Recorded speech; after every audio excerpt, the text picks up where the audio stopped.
بغیر نیت کے وضو صحیح ہوگا یا نہیں؟ یعنی نیت اگر نہیں کرتے ہیں تو وضو پہ کوئی فرق پڑتا ہے؟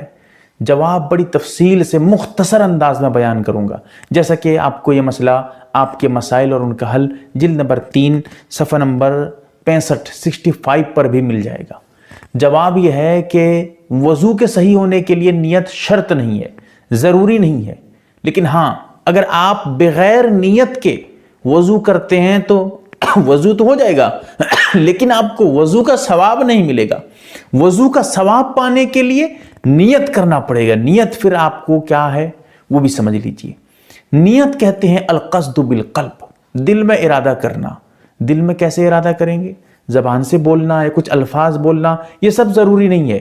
نیت اتنا ہی کافی ہے۔ نیت اگر آپ دل میں سوچ لیتے ہیں وہی آپ کے لیے نیت ہے۔ دل میں کیا سوچیں گے؟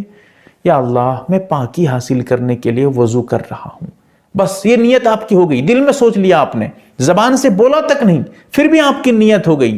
جب آپ نے یہ نیت کر لی، دل میں سوچ لیا کہ میں پاکی حاصل کرنے کے لیے وضو کر رہا ہوں، یہ عورت ہے تو کر رہی ہوں، تو آپ کی نیت ہو گئی، اور وضو کر لیے ہیں تو وضو بھی آپ کا ہو گیا اور وضو کا ثواب بھی مل گیا۔ لیکن اگر آپ بغیر نیت کے بس ویسے ہی ہاتھ پیر دھو ڈالتے ہیں اور وضو کر لیتے ہیں، تب بھی آپ کا وضو صحیح ہو جائے گا اور ثواب نہیں ملے گا۔ لیکن ہاں اس وضو سے جو آپ نماز پڑھیں گے، نماز آپ کی بالکل درست ہے، کیونکہ وضو آپ کا صحیح ہے۔